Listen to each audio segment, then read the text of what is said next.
Hi everyone. So today we're going to go over finding the midpoint of a line segment and also using the distance formula to find the length of the line segment. So given to us a problem, it says given the endpoints of a line segment, you have -5 and -3 and also -2 and +3. So for the first question, it says find the midpoint of the segment. So using the midpoint formula, which is M standing for midpoint equals, then you have x1 plus x2 over 2, and then you're going to have y1 plus y2 over 2 is going to be the formula that we're going to use to find question A. So for part A, x1 and x2, in the problem you have -5 and -3, -2 and +3. So for this one, you're going to have -5 being your first x and -2 being your second x, whereas -3 is going to be y1 and then +3 is going to be y2. So with that, we're going to have -5 plus -2 over 2. That's going to be your x.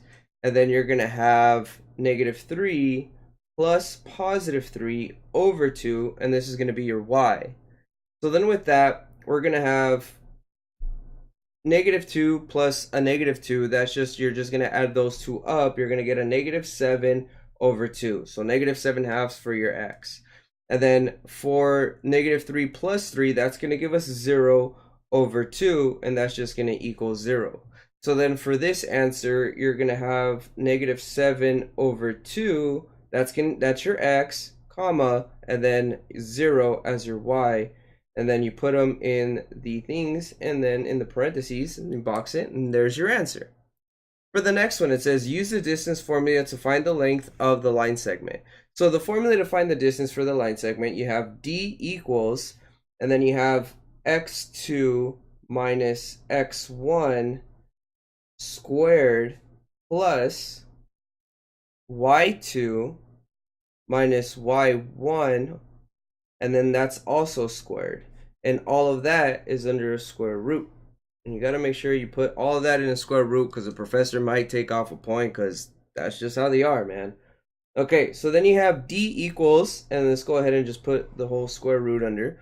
You have -2 minus -5 squared. And just remember that we got these numbers, the -2 from the top right here.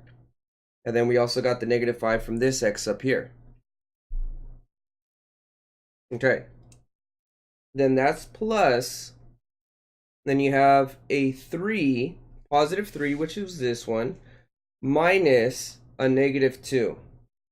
Square root in parentheses, and then that's squared. Okay, so then when we break this down, -2 minus -5, these become a positive, right? That's how I usually do it. So I would have -2 plus 5, which would give us 3 squared. All right, you can either put that in parentheses if you like, if you find that easier. Totally up to you what you want to do at that point. Then you would do plus. Then this one, a 3 minus a -2, I always put the plus sign there. That way it's easier for me to remember. So it would be 3 plus 2, which would equal, I'm sorry, 3. That's a 3. That's supposed to be a 3. So 3 plus 3, that would give us a 6. Square root 6 all over a square, right? Just keep bringing everything down. If we haven't canceled anything out, you just want to bring it down. Don't get nervous, especially when it's test time. Okay, so then 3 squared, 3 times 3, that would give us a 9, plus 6 times 6, that would give us 36. All that under a square root. Now, at this point, you would add these up, and that would give us 45, right?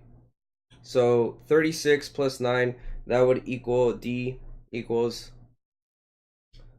square root of 45. So with that being said, now you got to think of a number that you can go ahead and then take out of that. So what numbers would equal 45? That's also a square root. Well, from here we can see that 3 gave us 9, 6 gave us 36. However, if we break them down, which one's going to give us an actual number that we can take out of a square root? So for example, if we do 9 times 5, that would give us 45, right? This is just a side note on this side.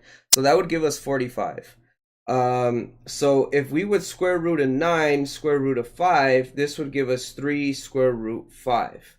So if we would square root 45, we can take out, basically this is how it would look.